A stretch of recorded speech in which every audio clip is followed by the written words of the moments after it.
What up? It's your boy Nick Incredible, man, and yes, I am back at it again. And this is my discussion slash review for 911 Lone Star Season 3, Episode 13, Riddle of the Sphinx. Nice title, by the way, man. Let's talk about it. Yo, fight until you make it, yo, don't think it, no, just take it. Don't wait for someone to break it, take control, then don't just take it. Hey, you can make it happen, you just gotta take some action. Take the ship and be the captain. This episode was so good in some moments, and then some moments were just bleh. At least in my opinion, anyway, man. The episode started off, in true 911 Lone Star fashion. It's a little comedic, but it's a little serious at times too. You know what I'm saying? Like when we first start off and we see that there's this case of this truck driver that had bales of hay on his truck, and this car kind of crashed into his path, and they kind of had an accident and everything. And this girl that's in the car has an allergic reaction to hay because she has hay fever. And like her vertebrae kind of shifted a little bit, so every time she sneezes, her bones keep shifting and everything, and there's a chance that it could sever her spinal cord.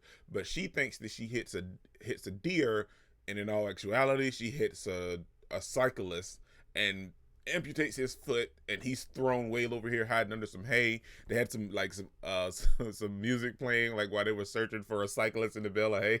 Like it was funny, and everything got resolved nice. And that's why I said, like, this episode started off in a true 911 Lone Star fashion, but as the episode progressed is where it became good and a little bit of for me. Now, I know how a lot of people feel about Owen. They feel like the show tends to revolve around Owen just a little too much. In the beginning, yeah, I understand. Like, he's what solidified everything for all of our other characters to be there. So it revolves around him in the very beginning. I get that. Now, I still don't have a main problem with it, but like in this episode, this is where it became a problem for me. Not because Owen, he showcased a lot this episode. It's because of the stuff that he done this episode. Because we all love Catherine. We all feel like Catherine's a great character and she's a great fit for Owen. But Owen ruined their relationship over nothing because he felt like Catherine might have had some daddy issues because you didn't really find out who that guy was. Now, Catherine told you that you and her ex looked alike. Owen, this dude looks nothing like you. So even if you had to speculate that he may not be Patrick, you know what I'm saying? Like there may be something. Sure, he just left it at the point to where he asked the dude's dad, like, are you Patrick? And he was like, what? Technically he is Patrick, but Catherine specifically said that you and him would hit it off like gangbusters and you guys look alike, so she definitely has a type. You look nothing like this dude. This man is bald, he has gray hair. Come on, Owen. And you get here and sure, you end up taking care of the cat, but then you talk to Judd. And I will say this for Judd, like it was a little funny when he was mentioning all this stuff, and then like when he was holding Charlie, he was like, well, daddy's got you, you daddy's girl, so that part was funny. But Owen started to see it in a different way. But I will say, Judd did tell him to let this go. You guys are having fun, you are enjoying each other's company, you're two consenting adults. If you're having fun, just let this go, don't bring it up. But he couldn't let sleeping dogs lie, if you will. No, sleeping cats lie, if you will. So the moment Catherine came back, you just laid into her, you accused her of all this stuff, and then boom, bam, here comes Patrick to pick up his cat, and you see that you guys look exactly alike. He has the same kind of feelings when it comes to you about minimalist structures and the minimalist look in your house and everything. So like you guys are like just like carbon copies of each other. You just look a little bit different because Patrick's hair is like black, or and yours is more of a brownish color. So she told you that you guys looked alike. So Owen just ruined this relationship for nothing, and then he tries to play it off like, well, what if you fake? No, and she was like, it's time for you to find another girlfriend. Hopefully it can be resolved. I'm hoping. But after a while, this lady's going to get tired of having to keep constantly forgiving Owen for all of the stupid stuff that he does. And even in the preview clip, it didn't show anything about them, but they probably wouldn't show that anyway. So we just have to wait till next week's episode to see. But hopefully she will give him another chance. I don't know, man. I mean, Owen, he might have burnt too many bridges with Catherine this time, man. TK and Carlos this episode. I really loved TK and Carlos this episode. TK and Carlos showed so much for me, man, and it shows that the show doesn't have to just revolve around Owen. You know what I'm saying? TK and Carlos really stepped up this week when it came to their storyline in this episode. I loved it. We see that Carlos is just a little insecure, but not because of the relationship aspect. It's just because Cooper is getting more of TK than Carlos is actually getting.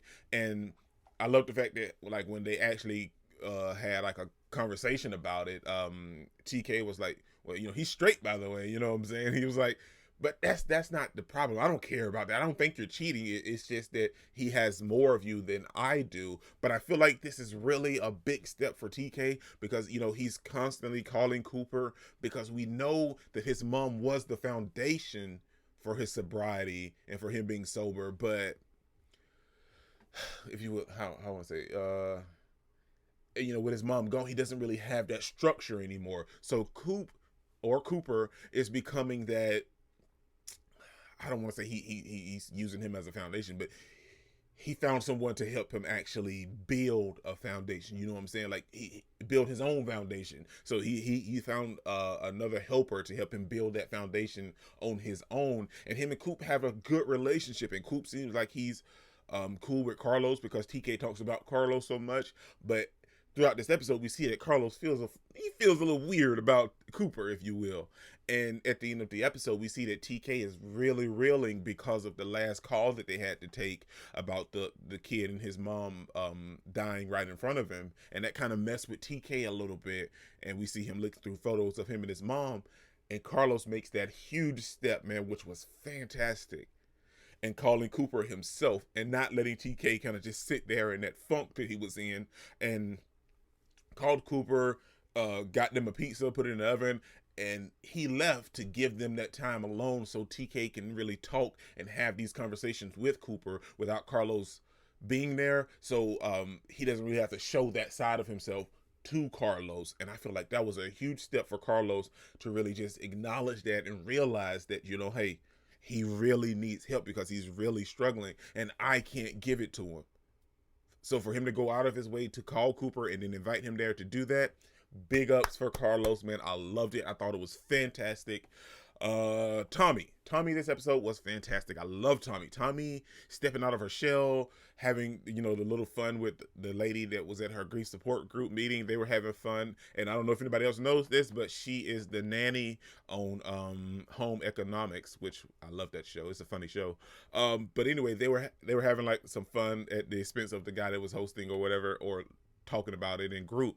And he asked her out on a date. Tommy decided to go, and we see her and Grace having their whole moment, trying to get everything. Tommy still feels a little weird about it, but she decides to go on the date. They have a nice time in the beginning, and then both of them kind of just end up talking about their dead spouses. But Tommy doesn't break down, but Morris does. Morris kind of just like completely breaks down, and I kind of was hoping that they would maybe kind of have an on again, off again relationship. Maybe, I don't know. Maybe it might have just been a one episode type thing with this dude, but hopefully not, because him and Tommy seem to have like a simple connection with each other. But, he just wasn't ready in that moment. But I'm happy to see that Tommy is exploring the possibility now. She's out there and, she may not just go full force, but she'll definitely go on some dates to really just kind of see how it is, to kind of get her foot wet just a little bit more again. And I really, really enjoyed that. I want to say that's pretty much the entire episode, man, because there really wasn't much going on with the episode overall. The only thing I did have to say is about the lady that, that died right in front of her son.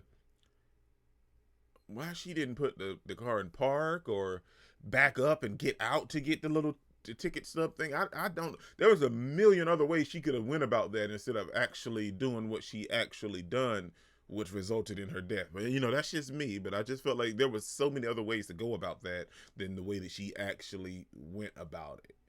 And I don't want to say it was a bad episode, because there was like I said, the moment with Tommy and TK and Carlos, like those moments were fantastic in this episode, but the rest of the episode was a little bit of a letdown for me. And I love 911 Lone Star, but the rest of the episode was just a little bit of a letdown. This is your boy Dick Incredible. Don't forget to smash the like button until you can't smash any more. Comment down below, and I'll be sure to respond to each and every one of them, and subscribe, but only if you really want to, man. Peace out. yeah. I cannot complain because today, yeah, I'm doing my thing.